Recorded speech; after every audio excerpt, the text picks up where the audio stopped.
Assalamualaikum warahmatullahi wabarakatuh. Shalom, Namo Swastiastu, Namo Buddhaya, salam kebajikan dan salam sejahtera untuk kita semua.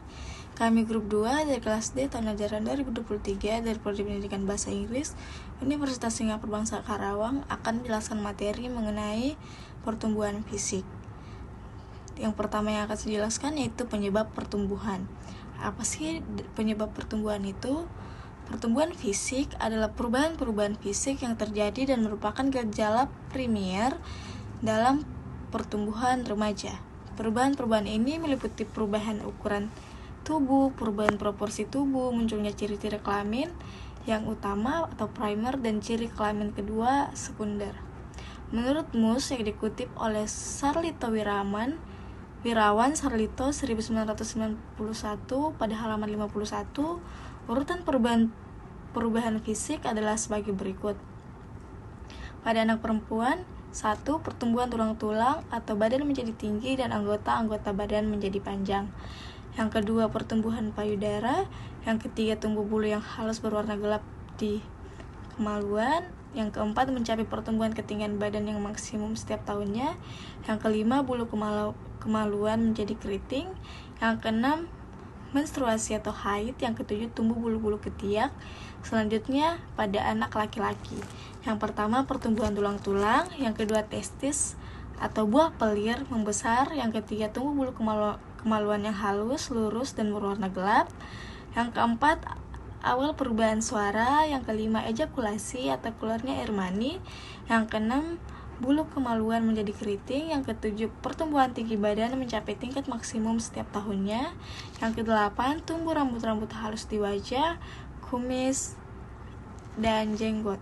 Yang kesembilan, tumbuh bulu ketiak. Yang 10, akhir perubahan suara. Yang ke-11, rambut-rambut di wajah bertambah tebal dan gelap. Yang ke-12, tumbuh bulu di dada. Nah, selanjutnya apa sih penyebab dari pertumbuhan itu? Penyebab pertumbuhan pada masa remaja adalah karena ada dua kelenjar yang menjadi aktif bekerja dalam sistem endokrin. Kelenjar pituitari yang terletak di dasar otak mengeluarkan dua hormon yang diduga erat hubungannya dengan perubahan pada masa remaja. Kedua hormon itu adalah hormon pertumbuhan yang menyebabkan terjadinya perubahan ukuran tubuh dan hormon gonadotropik atau sering disebut hormon yang merangsang gonad kelamin agar aktif bekerja. Menjelang saat remaja dimulai, kedua hormon ini sudah mulai diproduksi dan pada saat remaja semakin banyak dihasilkan. Itu saja yang bisa saya sampaikan pada kesempatan kali ini. Mohon maaf bila ada salah kata. Wassalamualaikum warahmatullahi wabarakatuh. Kriteria kematangan seksual adalah kriteria yang tampak pada anak perempuan dibanding dengan anak laki-laki. Menarsi atau menstruasi pertama dipakai sebagai tanda permulaan pubertas. Nah, sesudah itu masih dibutuhkan 1 sampai setengah tahun untuk anak wanita dapat betul-betul matang untuk bereproduksi. Nah, kemudian manarsi ini merupakan ukuran yang baik karena hal ini menentukan salah satu ciri kematangan seksual yang pokok, yaitu disposisi untuk konsepsi hamil. Di samping itu, manarsi juga merupakan manifestasi yang jelas. Nah, yang kedua ada permulaan kematangan seksual. Permulaan kematangan seksual ini terjadi kira-kira 2 tahun lebih. Nah, umumnya terjadi pada anak laki-laki. Menarsi ini merupakan tanda permulaan kematangan seksual dan terjadi sekitar usia 13 tahun dengan penyebaran normal antara 10 sampai 16,5 tahun. Jadi, kira-kira 1 tahun sesudah dilalui puncak pertumbuhan. Nah, kemudian ada pun gejala-gejala yang memiliki urutan kematangan seksual. Nah, pada anak perempuan, kematangan dimulai dengan satu tanda kelamin sekunder dengan tumbuhnya buah dada yang tampak dan di bagian puting susu yang sedikit mencuat. Hal ini terjadi pada usia antara 8 sampai 13 tahun. Baru pada stadium kemudian menjelang menarsi, jaringan pengikat di sekitar mulai tumbuh hingga memperoleh bentuk yang dewasa. Nah, kemudian yang keempat ada ciri kelamin kedua.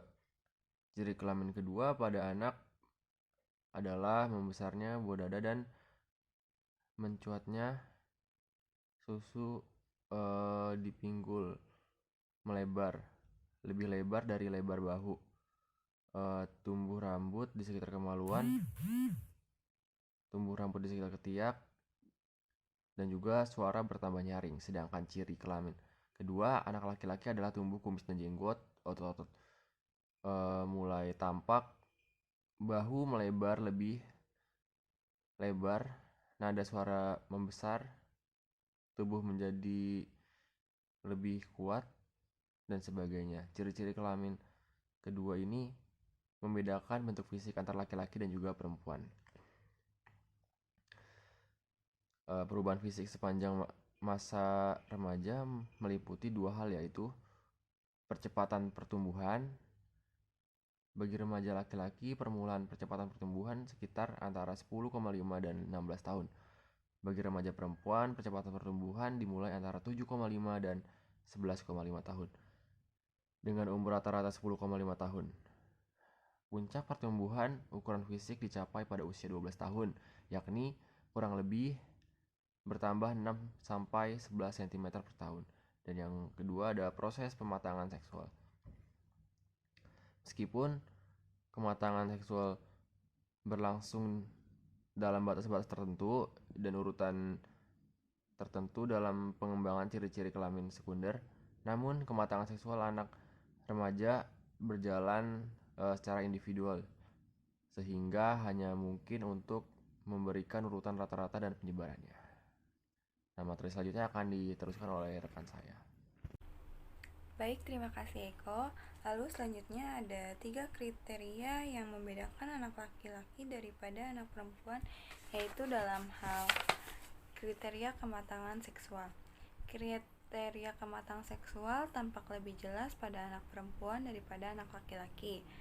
Menarche atau menstruasi pertama dipakai sebagai tanda permulaan pubertas. Sesudah itu masih dibutuhkan 1 sampai 1,5 tahun lagi sebelum anak wanita dapat betul-betul matang untuk bereproduksi. Menarche merupakan ukuran yang baik karena hal itu menentukan salah satu ciri kematangan seksual yang pokok, yaitu disposisi untuk konsepsi atau hamil. Di samping itu, menarche juga merupakan manifestasi yang jelas. Meskipun pada mulanya terjadi pendarahan yang masih sedikit, kriteria sejelas ini tidak terdapat pada anak laki-laki. Sehubungan dengan ejakulasi atau pelepasan air mani pada laki-laki, permulaannya masih sangat sedikit sehingga tidak jelas.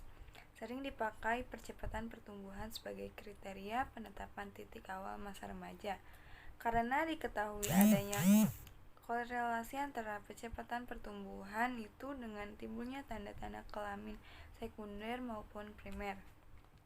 Lalu ada permulaan kematangan seksual. Permulaan kematangan seksual pada anak perempuan kira-kira 2 tahun lebih cepat mulainya daripada anak laki-laki. Menarche merupakan tanda permulaan kematangan seksual dan terjadi sekitar usia 13 tahun dengan penyebab normal antara 10 sampai 16 tahun. Jadi kira-kira 1 tahun sesudah dilaluinya puncak percepatan pertumbuhan pada anak laki-laki, baru terjadi produksi spermatozoa.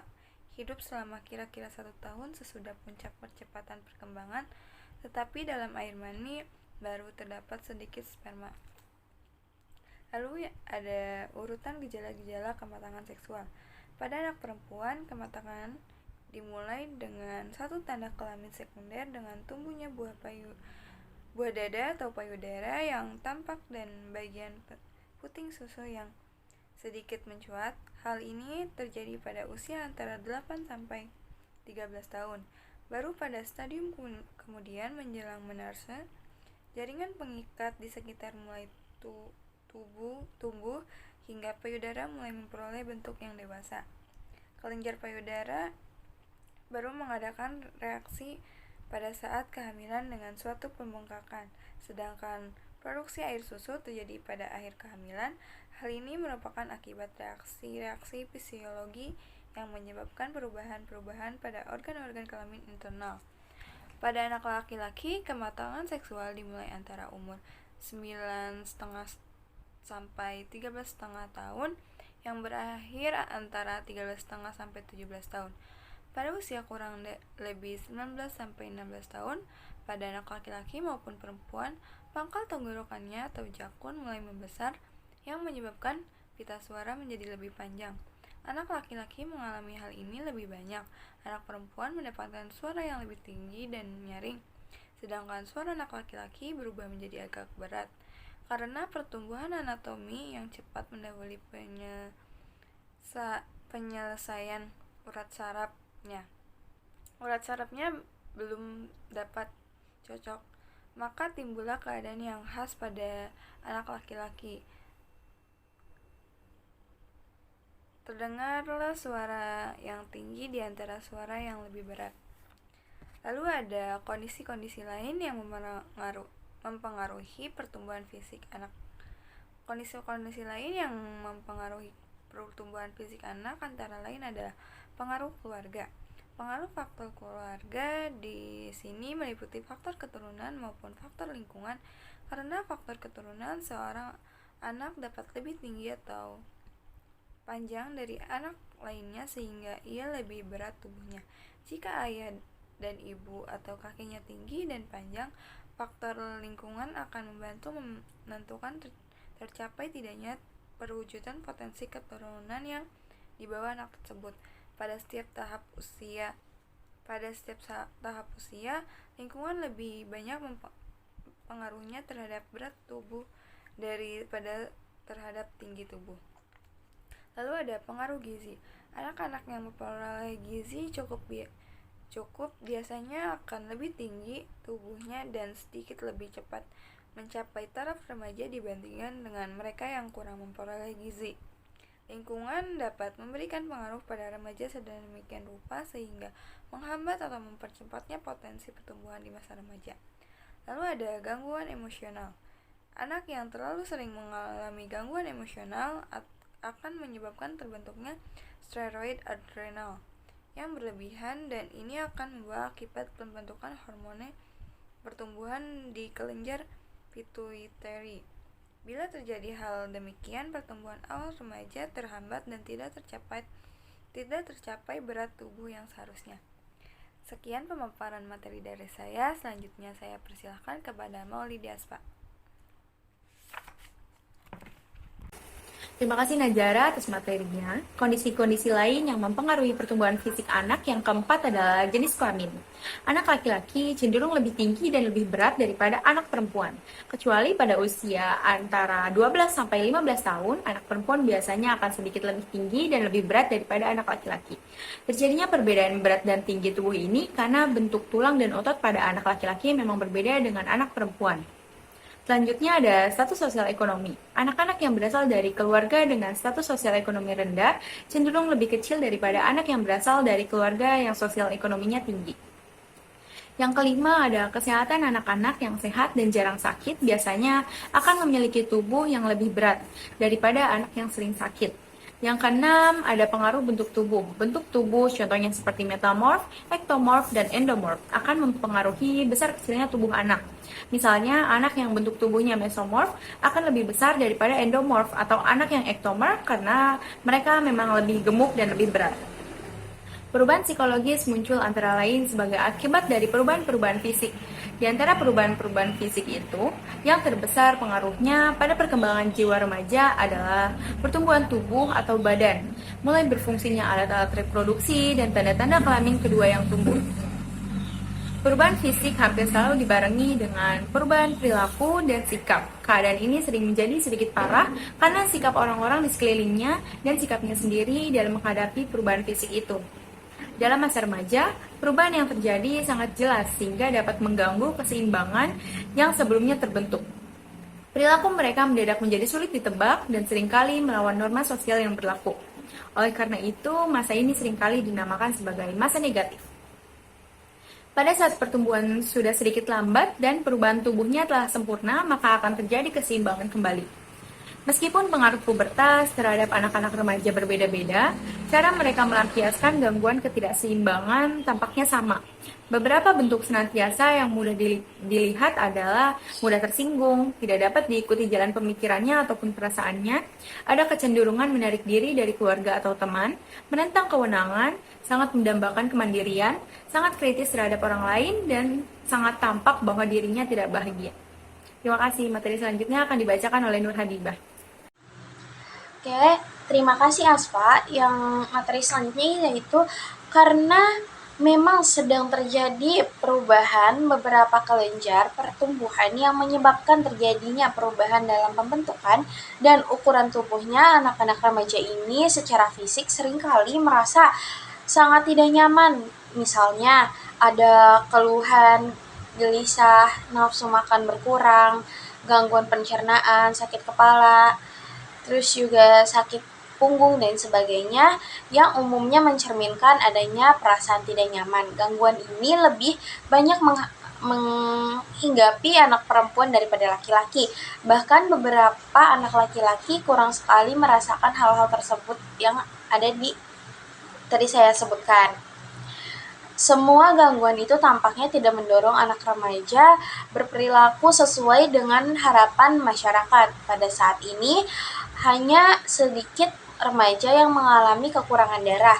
Yang lebih menonjol adalah kurangnya nafsu makan, tetapi itu tidak mempengaruhi keadaan kimia darahnya.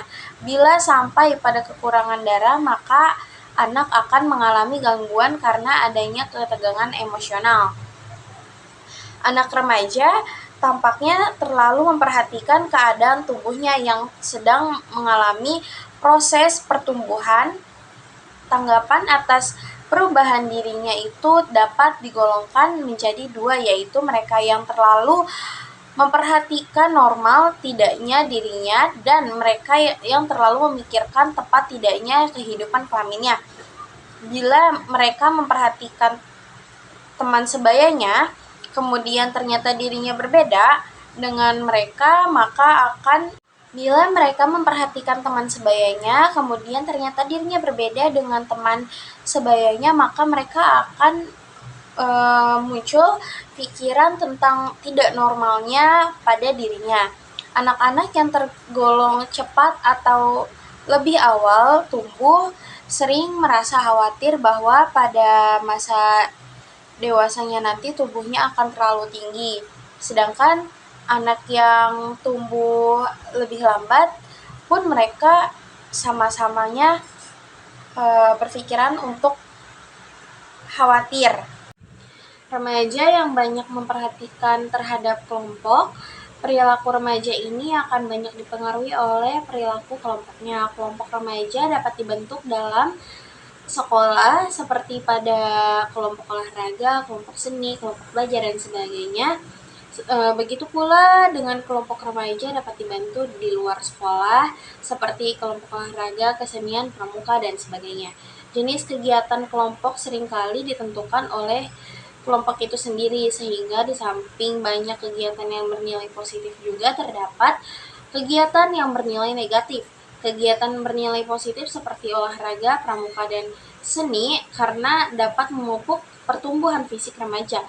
Sedangkan kegiatan yang bernilai negatif seperti ngebut, begadang di malam hari, minuman keras, dan sebagainya akan mengganggu keselamatan dan kesehatan remaja. Dengan demikian, pengembangan program kelompok remaja ke arah kegiatan yang bernilai positif oleh para tokoh masyarakat dan sekolah merupakan upaya untuk membantu para remaja untuk mempertumbuhkan fisik mereka.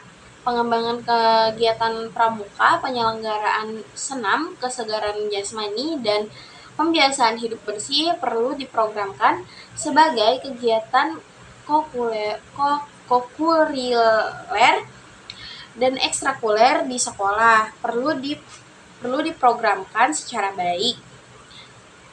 Pembentukan kelompok belajar atas bimbingan guru merupakan kegiatan yang tepat membentuk remaja untuk belajar teratur dan bertanggung jawab.